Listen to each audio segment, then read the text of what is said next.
ada pencuri telepon genggam di dalam angkutan kota ditangkap unit Reskrim Polsek Pademangan, Jakarta Utara. Tersangka diciduk di dalam angkot yang sedang melaju sesaat setelah beraksi.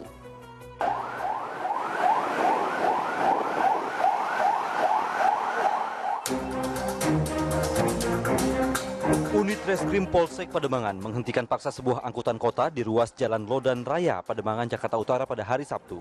Dari dalam angkot M15A, jurusan Tanjung Priok Kota, polisi menangkap seorang pria yang diduga baru saja melakukan pencurian telepon genggam milik seorang penumpang. Lagi patroli, kemudian pas saat melintas di TL Bintang Mas, ada teriak-teriak di dalam mikrolet. Kita langsung memberhentikan secara paksa, kita upaya paksa, terus kita mengamankan pelaku bahwa benar si korban ini kehilangan HP iPhone 7 warna putih. Dari penyelidikan petugas, tersangka merupakan target operasi polisi lantaran sudah 5 kali beraksi di dalam angkot di Jakarta Utara, Jakarta Barat, dan Jakarta Pusat. Saat ini polisi masih memburu rekan tersangka yang berperan sebagai pengalih perhatian korban ketika melancarkan aksinya. Johan Truna melaporkan dari Jakarta. Sementara sebuah konter ponsel di Purwakarta, Jawa Barat Sabtu sore didatangi 2 perampok dengan modus pura-pura beli handphone. Satu tersangka berhasil dibekuk lantaran pegawai konter melakukan perlawanan dan berteriak hingga membuat warga berdatangan. Rekaman kamera pengawas ini memperlihatkan 2 orang pria yang berpura-pura sebagai pembeli mendatangi gerai telepon seluler di Jalan Raya Anjun, Purwakarta, Jawa Barat. 2 kawanan perampok melancarkan aksinya saat situasi sepi. Namun aksi kawanan perampok ini ketahuan warga. Salah seorang tersangka berhasil ditangkap. Polisi mengamankan sebilah golok yang dipakai tersangka melukai korban. Akibat perbuatannya tersangka terancam hukuman 7 tahun penjara. Polisi masih memburu tersangka lainnya yang kabur.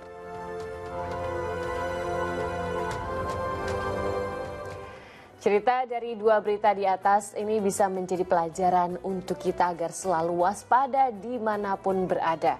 Nah, Ustaz, bagaimana keadilan ditegakkan terkait dengan peristiwa serupa tapi di zaman Rasulullah? Apakah kita diperbolehkan main hakim sendiri, Ustaz? Rasulullah Shallallahu Alaihi Wasallam manusia yang sangat bijaksana, selalu mengedepankan kebersamaan, baik dalam memberikan kebaikan atau memberikan hukuman. Karenanya di masa Rasul Shallallahu Alaihi Wasallam yang melakukan eksekusi hukum adalah pihak yang memang sudah diakui, pihak yang memang berwenang. Dalam bahasa negara memang kewenangannya khusus pada lembaga, pada mereka yang diberikan kewenangan oleh negara. Main hakim sendiri merupakan tindakan yang tidak menunjukkan akhlak yang mulia. Karena bisa jadi ia menganggap orang itu salah, belum tentu juga.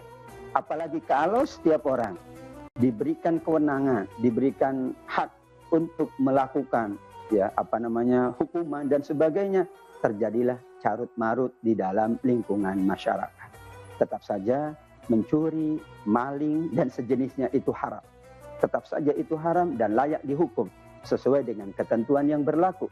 Kita tentu harus lebih waspada lagi jika kemudian kerap terjadi kemalingan, pencurian dan lain sebagainya.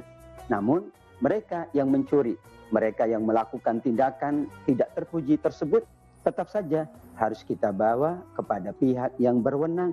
Tidak ada dalam kamus Islam main hakim sendiri. Khawatir kalau main hakim sendiri nanti dia pula akan dihakimi oleh orang lain.